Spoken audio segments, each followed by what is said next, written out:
সংযুক্ত আরব আমিরাত, Russia, Ukraine ও যুক্তরাষ্ট্রের শীর্ষ পর্যায়ের প্রতিনিধিরা ২৩ জানুয়ারি আবুধাবিতে একটি ত্রিপক্ষীয় শান্তি চুক্তি আলোচনায় বসেছে, যেটি গত প্রায় ৪ বছর ধরে চলমান রাশিয়া-ইউক্রেন যুদ্ধে শান্তি প্রতিষ্ঠার উদ্দেশ্যে অনুষ্ঠিত হচ্ছে।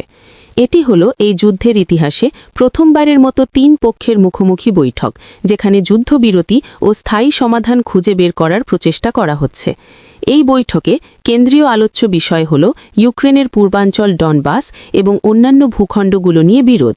রাশিয়া দাবি করছে যে সে যুদ্ধের পর এই অঞ্চলের ওপর তার নিয়ন্ত্রণ নিশ্চিত করতে চাইবে, বিশেষ করে ডনবাসের কিছু অংশ। অন্যদিকে ইউক্রেন এই দাবিকে অগ্রহণযোগ্য বলেছে। ইউক্রেনের প্রেসিডেন্ট ভলোদিমির জেলেনস্কি বলেছেন, ডনবাস ইস্যুটি আলোচনার কেন্দ্রবিন্দু হবে এবং ৩ পক্ষের মধ্যেই এটি নিয়ে আলোচনা হবে। যুক্তরাষ্ট্র মধ্যস্থতার দায়িত্বে রয়েছে এবং এর ফলে এই ত্রিপক্ষীয় বৈঠক সম্ভব হয়েছে। গতকালই আমেরিকার প্রতিনিধি দল রাশিয়ার প্রেসিডেন্টের সঙ্গে ক্রেমলিনে দীর্ঘ বৈঠক করেছে, যেখানে শান্তি চুক্তি প্রক্রিয়া ও ভবিষ্যতের নিরাপত্তা সিদ্ধান্তগুলোর খসড়া নিয়ে আলোচনা হয়েছে। মার্কিন প্রেসিডেন্টের বিশেষ দূতদের উপস্থিতি এই বৈঠককে আরও গুরুত্ব দিয়েছে।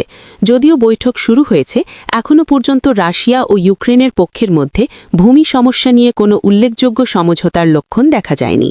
উভয় পক্ষই তাদের অবস্থান থেকে সরে আসছে না, যা শান্তিপূর্ণ সমাধানে বড় একটি বাধা হয়ে দাঁড়াচ্ছে।